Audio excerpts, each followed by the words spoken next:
ಗಣತಿ ಅವೇನು ವರ್ಗಗಳು ಮಾಡ್ಯಾರಲ್ಲ, ಕ್ರಿಶ್ಚಿಯನ್ ಕುರುಬ, ಕ್ರಿಶ್ಚಿಯನ್ ಲಿಂಗಾಯತ, ಕ್ರಿಶ್ಚಿಯನ್ ಒಕ್ಕಲಿಗ, ಎಲ್ಲ ವ್ಯವಸ್ಥಿತವಾಗಿ ಸೋನಿಯಾ ಗಾಂಧಿ ಕೊಟ್ಟಂತ ಹೊಸ ಹೊಸ ನಾಮ.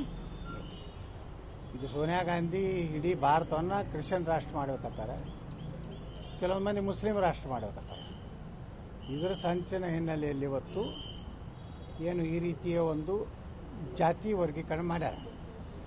ಅವು ನಮ್ಮ ದೇಶನಾಗನೇ ಇಲ್ಲ ಆ ಜಾತಿಗಳು, ಭಾರತದಾಗೂ ಇಲ್ಲ, ವಿಶ್ವದಾಗೂ ಇಲ್ಲ. ಕೇವಲ ಸೋನಿಯಾ ಗಾಂಧಿಯ ಒಂದು ನಿರ್ದೇಶನ ಮೇರೆಗೆ ಸಿದ್ದರಾಮಯ್ಯನವರು ಇಂಥ ಅತ್ಯಂತ ಕೀಳು ಮಟ್ಟದ ಒಂದು ವ್ಯವಸ್ಥೆಯನ್ನು ರಾಜ್ಯದಲ್ಲಿ ಮಾಡ್ಯಾರ. ಈಗಾಗಲೇ ಅವ್ರ ಸಚಿವ ಸಂಪುಟದಲ್ಲಿ ಸಾಕಷ್ಟು ಗೊಂದಲ ಆಗಿದೆ. ಸಿದ್ದರಾಮಯ್ಯನವರು ಇದನ್ನೆಲ್ಲ ಕೈಬಿಟ್ಟು ಜಾತಿ ಏನು ಇದು ಮಾಡಬೇಕಂತಾರ ಅದನ್ನೆಲ್ಲ ಕೈಬಿಟ್ಟು ಇನ್ನೊಮ್ಮೆ ಎಲ್ಲನೂ ಕೇಂದ್ರ ಸರ್ಕಾರ ಹೆಂಗಾದ್ರೂ ಈಗ ಮಾಡೋದಿದೆ.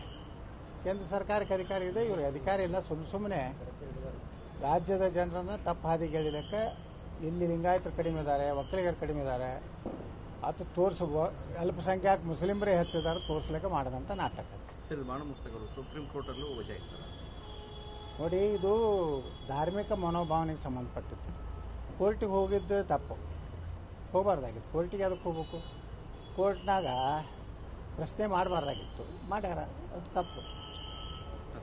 ನಿನ್ನೆ ಹೇಳ್ತಾರೆ ಸರ್, ಹಿಂದೆ ಅವರು ಎಲ್ಲ ಮುಸ್ಲಿಂ ಧಾರ್ಮಿಕ ಕಾರ್ಯಕ್ರಮಕ್ಕೆಲ್ಲ ವೀರೆಲ್ಲ ಹೋಗಿಲ್ವಾ? ಶೆಟ್ಟರ್ ಹೋಗಿದ್ದಾರೆ, ಯತ್ನಾಳ್ ಅವರು ಹೋಗಿದ್ದಾರೆ, ಬೇರೆಯವರೆಲ್ಲ ಹೋಗಿದ್ದಾರೆ, ಮುಸ್ಲಿಂ ಕಾರ್ಯಕ್ರಮಗಳಲ್ಲಿ ಪಾಲ್ಗೊಂಡಿದ್ದಾರೆ. ಅವ್ರು ಬಂದಿಲ್ಲ ಈ ಕಾರ್ಯಕ್ರಮಗಳಲ್ಲಿ ಬಂದು ಧಾರ್ಮಿಕ ಕಾರ್ಯಕ್ರಮದಲ್ಲಿ ನೋಡಿ, ಹೊರಗೆ ರೋಡ್ ಮ್ಯಾಗ ಮಾಡೋದು ಬೇರೆ, ದೇವಸ್ಥಾನದಲ್ಲಿ ಮಸೀದಿಯಲ್ಲಿ ಅವ್ರ ಇದು ಇದ್ದಾಗ ಅಲ್ಲಿ ನಮ್ಗೆ ಹೋಗ್ಲಿಕ್ಕೆ ಬರೋದಿಲ್ಲ. ಅವರು ಹೋಗೋದಿಲ್ಲ, ನಾವು ಹೋಗಬಾರ್ದು. ಅದಕ್ಕೆ ನೋಡಿ, ಒಟ್ಟು ಏನಾದರೂ ನೆಪ ಬೇಕಾಗಿದೆ ಅಷ್ಟೇ. ಸರ್, ಈಗ ಸರ್ ತಮ್ಮ ವಿರುದ್ಧ ಯಾವ ಕಾರಣಕ್ಕಾಗಿ ಆ ಬೆಂಕಿ ವಿಚಾರವನ್ನು ತಮಗೆ ಗೊತ್ತು?